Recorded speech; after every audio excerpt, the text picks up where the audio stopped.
बस बहुत हो गया। बस चुप। एक लफ्ज और मत बोलना। हाँ, मेरे दिल में तुम्हारे लिए सिर्फ नफरत है। नफरत करता हूं मैं तुमसे और तुम्हारी आवाज से।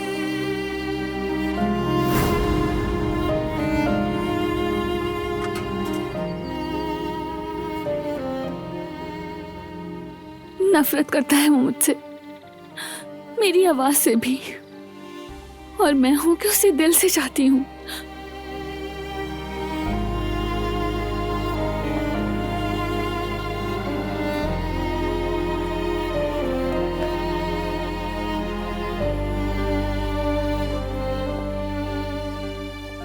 क्या हुआ भाभी?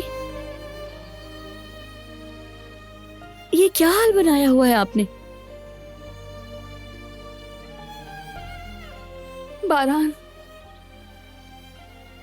वो नफरत करता है मुझसे।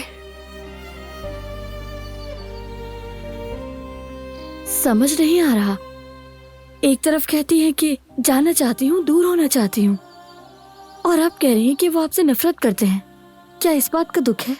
एक बात बताएं, आप अपनी मर्जी से ही गई थी ना?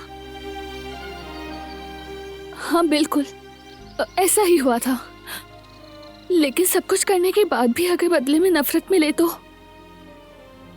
बोझ बन जाता है। सब कुछ आसान नहीं होता। भाभी, जबान कुछ और कह रही है और दिल कुछ और। मैंने देखा है आप दोनों एक दूसरे को मोहब्बत से देखते हैं। इसके अलावा आप जैसा सोच रही हैं वैसा बिल्कुल भी नहीं है। बिला वजह अपने आप को तकलीफ मत दें।